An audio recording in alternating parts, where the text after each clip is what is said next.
트럼프 미국 대통령이 비트코인을 전략 비축하는 행정명령에 서명했습니다. 디지털 금융 주도권을 확보하면서도 달러 패권을 유지하기 위한 전략으로 풀이됩니다. 우리 국회 여야와 정부에서도 가상자산을 제도화하려는 논의가 빨라지고 있습니다. 취재기자 연결해 상황 들어봅니다. 박찬희 기자 전해주시죠.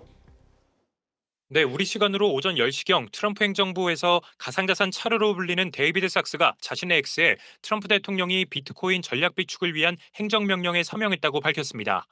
이번 행정명령의 핵심 내용은 정부가 범죄 또는 민사자산 몰수 절차를 통해 압수한 비트코인을 전략적으로 보유하겠다는 겁니다.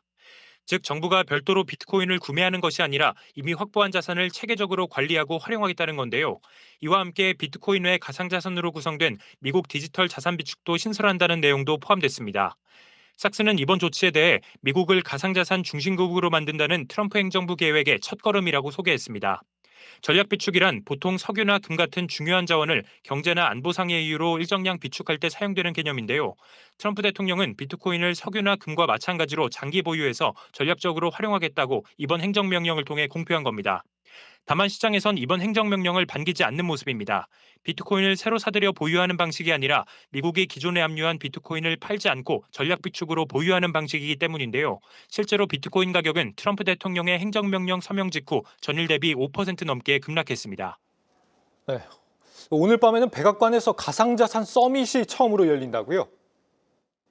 맞습니다. 우리 시간으로 오늘 밤 11시경 사상 처음으로 백악관에서 가상자산 서밋이 열리는데요. 서밋에는 트럼프 대통령과 데이비드 sak스를 비롯해 코인베이스와 리플의 CEO 등 가상자산 업계 거물들이 대거 참석하는 것으로 알려졌습니다. 이번 서밋에선 미국 정부가 전략 비축을 위해 가상자산을 추가로 사들일지 여부가 담긴 로드맵이 공개될 것으로 전망됩니다.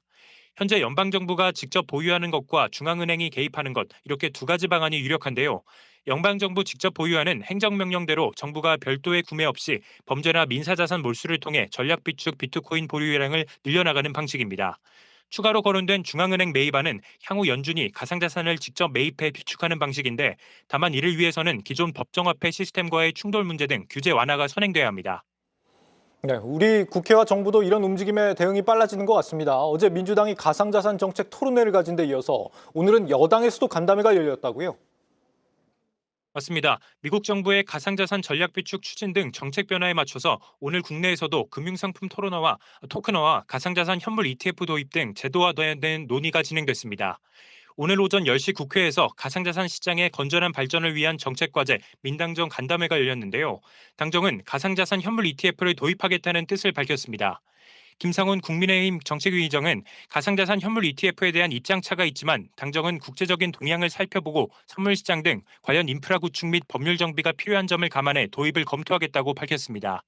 김병환 금융위원장도 트럼프 정부 출범을 계기로 글로벌 가상자산 제도의 변화가 좀 더 빠르게 진행될 것으로 예상된다며 정부는 가상자산 2단계 입법안 마련에 속도를 내기로 했다고 말했습니다. 이와 함께 법인의 가상자산 시장 참여를 위한 세부 가이드라인 마련 등 후속 조치에도 박차를 가할 것이라고 덧붙였습니다. 지금까지 한국경제TV 박찬입니다.